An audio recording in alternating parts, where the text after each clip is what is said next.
alla numero 27, Lina Duce, viene dalla Lituana e ha 19 anni. Mindless Classics, Claudette, Bird Dog, Kathy's Clown. Here he comes. On the Wings of a Nightingale. Wake up, little... Very nice, thank you, yeah. Cause you put me down. San Francisco Bay, House B39, early PM, can't remember what time. Got the waiting.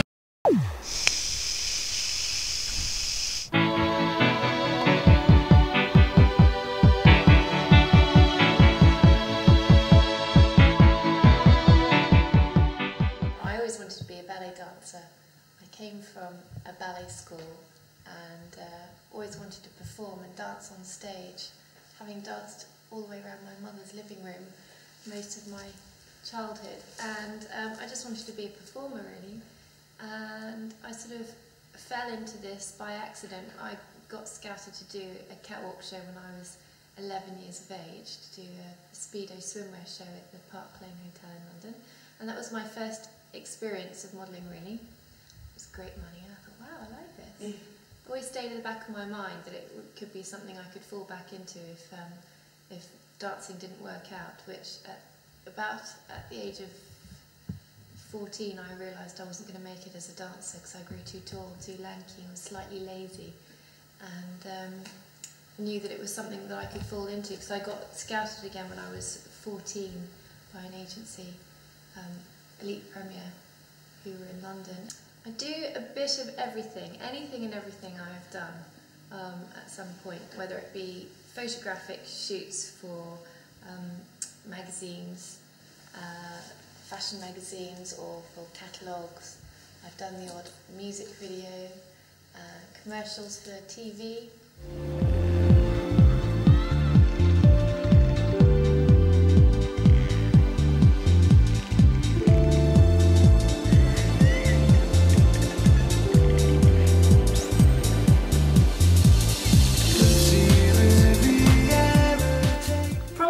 Something like a TV commercial or doing something that's live, live performance, I suppose. Even though when you're on a shoot it's somewhat live and spontaneous at the time, it's sort of quite contrived in that, you know, they want a particular look and they've got to have, in a catalogue, they've got to have, you know, this particular outfit in so many different poses, and it's, you know, the photographer more often than not is sort of telling you how to be and what to do. Doing a commercial it sort of involves a bit more of yourself and your personality, and is a bit more performing. You have to perform a little bit more, and I like taking on a character or reading a script or getting my head around a script and getting a bit more involved in something like that, and working with a crew like you lot. A live crew is, you know, is fun. Yeah. Obviously, I had to take a little bit of time out with my first pregnancy. I put on a nice 3 stone. So obviously, I did have to take maybe a year or so out, maybe 2 years by the time I came around again. But when I tried to get back into it, you know, I went back to my original agency, Elite Premier, walked straight back in there thinking that, yes, I could just pick up where I left off, but it's not like that at all. I mean, you know, fashions change, looks, the looks that designers want, you know, they change, your portfolio changes. I mean, particularly when you're from the age of 16 to 20, your look changes completely, and you grow up and you grow into your face. And I had to change my book and start all over again with a brand new portfolio, and that takes a lot of time. Suddenly realise that, you know, there's a little person waiting for you at home, and you've got bills to pay, and you have to be up and you have to be ready to work the next day, and you can't go in looking like death, and, you know, or be late, or, you know, you have to, suddenly the responsibility dawns on you that actually, you know, you've got bills to pay, you've got a responsibility to take care of someone, and you've simply got to go out there and work for a living and make your money so that you can live and provide a sensible lifestyle for a little person that's depending on you. Yeah, so that, I think that helped me sort of grow up a little. Ella's already a confident little girl. Some would say a little precocious, and you know, she'd land up going to photo shoots. They'd say, "Oh, aren't you gorgeous? Aren't you beautiful?" And she really didn't need to hear it anymore. You know, she'd go back to school and say, "Well, I've been doing this, and I've been doing the other, and I'm in such and such a magazine." And I think the other children could easily. I know what it was like when I was at school. You know, you might get picked on or bullied because you're a little bit different, or because, you know, you did something special like that. A lot of children might not accept that so easily, and she was already quite sort of blabby about it and chatting to everyone about being in this magazine and that magazine. But I wouldn't encourage her to take it on as a career, preferably. I mean, you can't dictate what your children do, but it's a very tough business. It's a very cutthroat business. I think it's one of the toughest industries. At the end of the day, you're not selling a product, you're selling yourself, and that's quite hard. I mean, obviously, if you appear on the front page of OK magazine or a particular tabloid, you know, you're being seen by millions of people, and you know, you're being brought to everyone's attention, and it can further your career, and you get offered, you know, parts in musicals, or you know, further acting jobs or modelling jobs.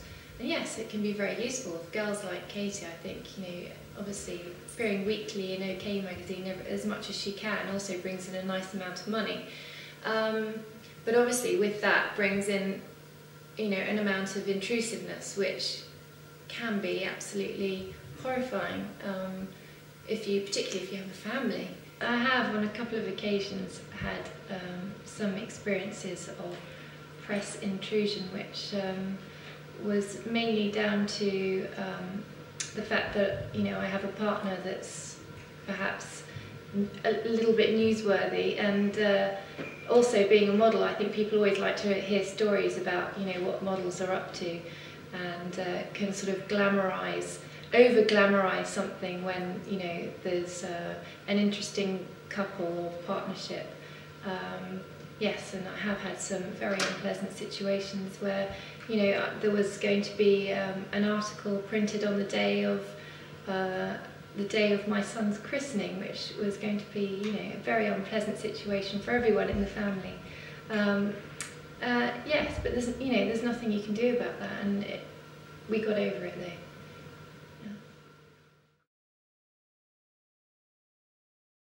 I think generally speaking, a lot of scouts nowadays, I mean, the agencies and the scouts find you rather than the young girls finding the agencies. And yes, I mean, if you land up in that sort of situation, I think the best advice I can give you is to be completely determined, completely unattached emotionally to the fact that you will get 1,000,001 rejections and 1,000,000 no's before you get a single yes. And you have to sort of stay quite strong and determined, really, and just sort of, you know, shake off any rejections, which there'll be many of, and just stay quite focused, really, and you know, be quite self-motivated, and don't wait around for the opportunities, because the opportunities won't just sort of be served to you on a plate. You sort of have to go out there and look for them. I do remember being aged 15 and going to my first agency, and they would get the tape measure out every time you walked in, and they'd measure your hips, because they have to put your measurements on your model card. I mean, it's only natural when you're working for designers, they want to know what size body you are. But I mean, I was a sort of normal size 10, I think, and I was probably 1 inch out, and they did encourage me to eat carefully and maybe lose an inch or two. Which really, I mean, I think if you're going to be in this industry, I don't think you're going to have, you shouldn't be so concerned about what you eat and you know, weight obsessed, because, you know, at the end of the day,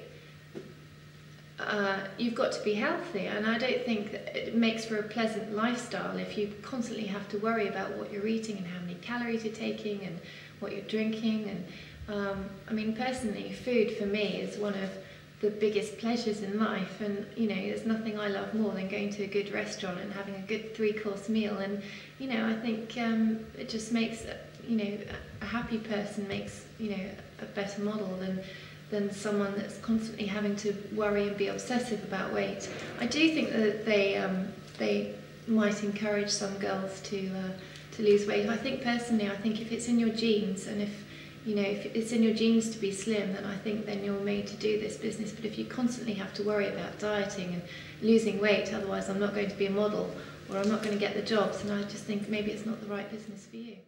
When I first started with Elite Premier at the age of 16, they throw these opportunities at you where they say, okay, there's an agency in Tokyo that would like to take you on for a couple of months. Will you travel? Will you go out there and you know, try and see how the market is out in Tokyo? So you go out at the age of 16. They expect you to travel out there, even younger sometimes, but usually with a chaperone, and the chaperone might or might not be your mother. It could be you know, it could be a young chap that they've introduced you to once you arrive in Tokyo or Italy or wherever you're going to. And the temptations can be, you know, they want to take you to nightclubs and restaurants, and you know, and give you these whole new amazing experiences, which can seem sort of quite exciting. But then, you know, then with nightlife and nightclubs, then there's a sort of darker side of temptation that can be around you. Drugs are around, and you know, it's not necessarily pushed on you, but you know, you see it and you know it's around. And you know, a lot of people in the industry, unfortunately, do partake. So you know, it's all. I think that then it's really down to you. It's a strength of character whether you decide to go with the crowd or whether you don't. You know, and I think you create your own path. I don't think it's a conscious decision. I think it's really down to your own character and personality.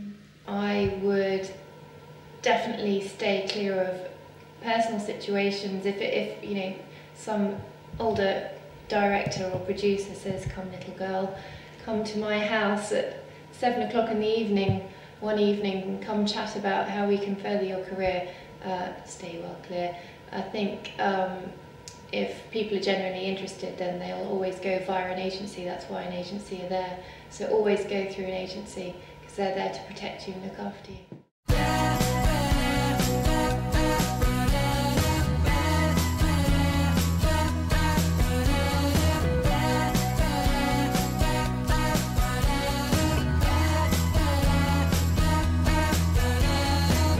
San Francisco Bay, house be 39.